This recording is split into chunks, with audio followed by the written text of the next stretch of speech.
number of Americans who say, yes, I'm very happy with my life, peaks in 1956 and goes slowly but steadily downhill ever since. The stresses on the average household have increased enormously.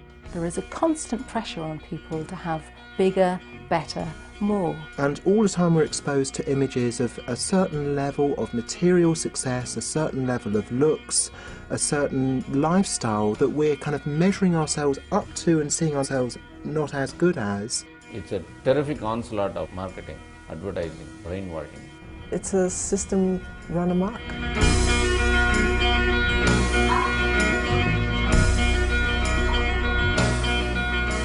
We often hear about efficiencies of scale, but actually the truth is what we've developed today is a system that could not be more wasteful. We have tuna fish caught on the east coast of America, flown to Japan, processed, flown back to America and sold to consumers. We have English apples flown to South Africa to be waxed, flown back again to be sold to consumers. The whole process involves incredible quantities of waste.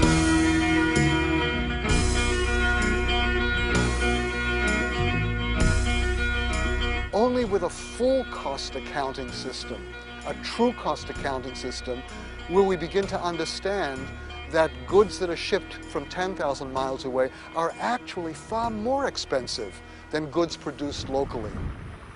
If you shorten the distance between producers and consumers, you're cutting out your food miles, you're cutting out your emissions, your oil dependency. If we're going to buy food in San Francisco, let's buy it regionally. We've got to begin localizing our politics, localizing our economies, localizing our spirits, even our spiritual natures. Local knowledge is knowledge that tells you about life. It is about living. I call it grandmother's knowledge, and I think the biggest thing we need, the task for today, is to create grandmother's universities everywhere so that local knowledge never disappears. If we can embrace the challenge, if we can engage our creative brilliance in this process, the future with less oil could be preferable to the present with lots of oil.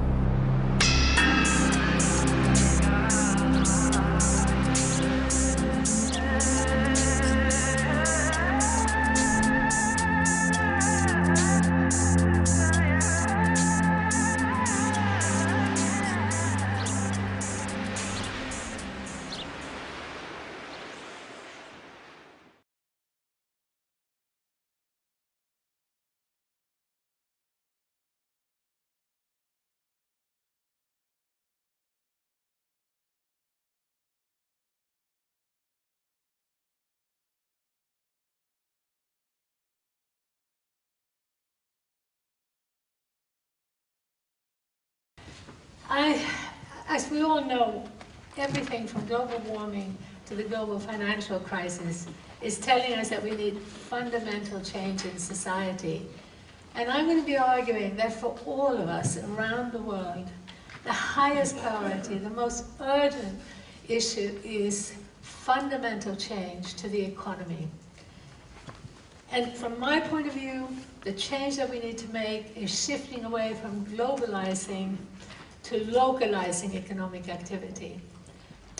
I first had my eyes open to this. I was forced to see these connections between the economy out there and our inner well-being, our happiness, when I was thrown into a situation on the Tibetan plateau in Ladakh, or Little Tibet, about 35 years ago.